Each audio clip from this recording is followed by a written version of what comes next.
my name's Ben. I work for the Game House, and today we're going through the top 10 quarterbacks in Madden 24 at launch. So all of the ratings for each position have been released, so I'm just going to go through them, and I know a lot of people will be interested in the quarterback, so we're just going to pick it up from here. Obviously, Patrick Mahomes is going to be a 99. He just won the Super Bowl. He's been to the Super Bowl 3 times. He's won 2.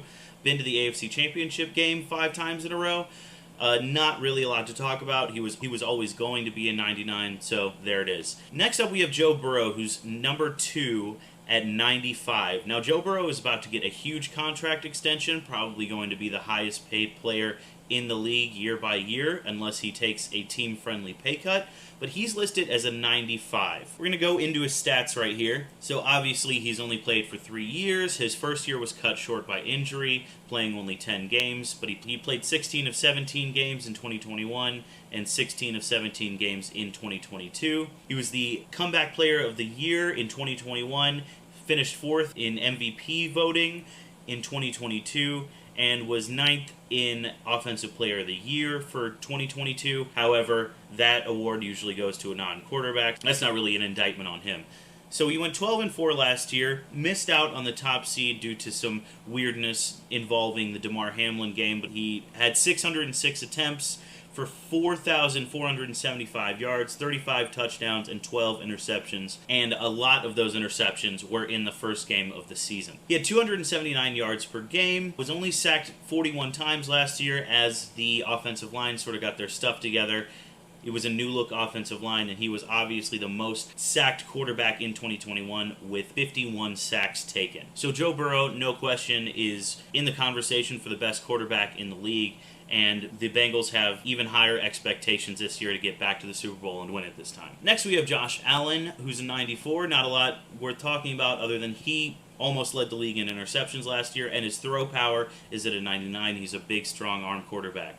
Lamar Jackson's a little bit tougher to talk about as well. He's listed as a 91. That might be low, but he is injury-prone, and people, for whatever reason, still have questions about his ability to throw the ball. He should be back in rare form again next year, and he has the highest speed of any quarterback at 96, which is listed right here. Next one we're going to do a deep dive on is Jalen Hurts, who obviously helped the Philadelphia Eagles get to the Super Bowl last year. He had a huge year 2 in that Eagles system in a very run-heavy offense, and he liked to run the ball as well. So as far as his passing numbers go, 306 attempts for 3,701 yards, 22 touchdowns to only 6 interceptions.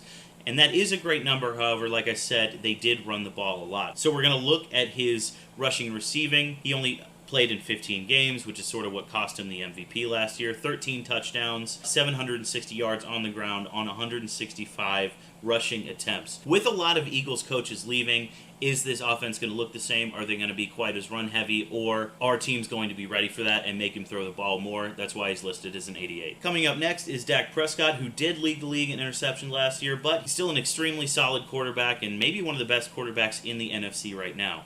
Justin Herbert just got signed to a massive contract. Obviously had a big flame out at the end of the season in the playoffs as the Jaguars came down from 27-0 to actually beat them after Trevor Lawrence threw 4 interceptions. But Justin Herbert is without a doubt already in the race for the best quarterback the Chargers have ever had. Next one we're going to do a deep dive on is Aaron Rodgers, who plays with the Jets now. He did not have a great last season as the Packers missed the playoffs, as many of you know.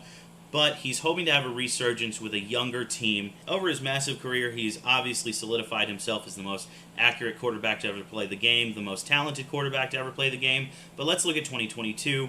17 games, 8-9, like I said, 350 attempts for under 3,700 yards, which is sort of strange for him.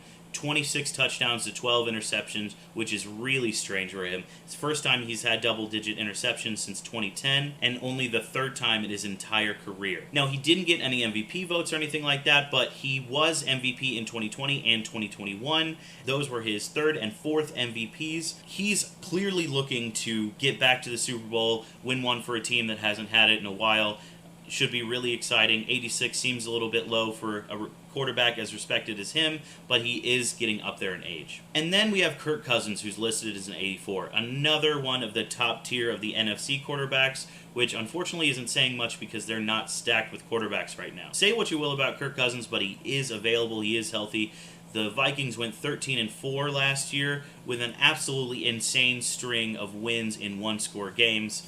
Threw the ball 643 times for 4,547 yards, 29 touchdowns to 14 interceptions. Now, a lot of that can be attributed to the Offensive Player of the Year, which was Justin Jefferson. He made his 4th Pro Bowl last year and led the league in fourth-quarter comebacks, which speaks to the one-score wins that the Vikings really took advantage of last year. And then rounding out the top 10 is Tua Tagovailoa at an 83. Not a lot to say about him. He was very seriously injured a few times last year, some scary concussions, so all we can do as football fans is hope he stays healthy, because the Dolphins were undefeated when he was under center before that first bad concussion.